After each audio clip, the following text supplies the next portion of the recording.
What's up, everyone? My name is Jonathon Dornbush. I am here with Tom Marks. Hello. And we are here at PAXWest 2018. Specifically, we're at Nintendo of America.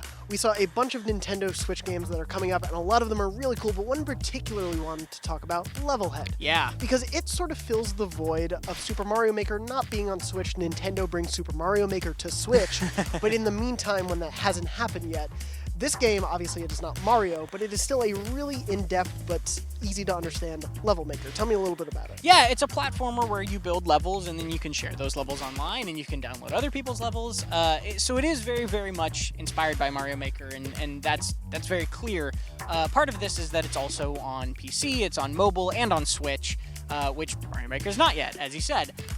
It's also doing more than that, I think, which is nice. It's got a lot of different things, like different block types, different abilities that you can equip onto your character, and they actually change you, like having a jetpack and things like that. On top of that, it's got co-op. You can play up to 4 people, and similar to the Super Mario World games, you can pick each other up and like throw each other off and do like mess with each other as you go.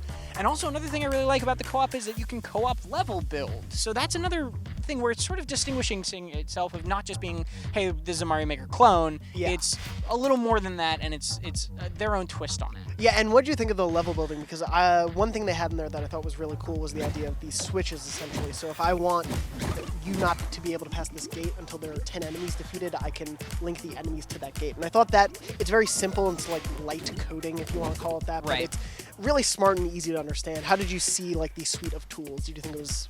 I thought it was pretty complex. Yeah. I thought it was pretty interesting. It's definitely more complex and not quite as intuitive as Mario Maker. I mean, part of that is just not having touch controls, right? I think it's one of the reasons Mario Maker maybe hasn't been ported yet is because controlling on the Wii U gamepad and building it was so easy.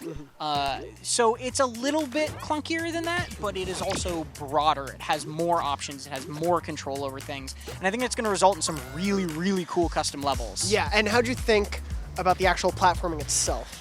I thought the platforming was fun. The developer described it themselves as being more kind of closer to Super Meat Boy sort of touchiness than Mario. Yeah. It does not feel like Mario, I don't think, and I don't think they're trying to do that. But I enjoyed it. I thought the combat was fun. The combat is sort of a little bit more in-depth than Mario, so that was nice. Yeah, it was nice to see there's like a suite of power-ups you can get. Yeah. They affect the way you platform through the level too, and obviously since you're building those levels, you can make sure it's the specific suits you need for your characters. Yeah, I thought it was really cool. I was surprised by it. I'm excited to see the crazy levels people come out with that are probably going to make me die 1,000 times.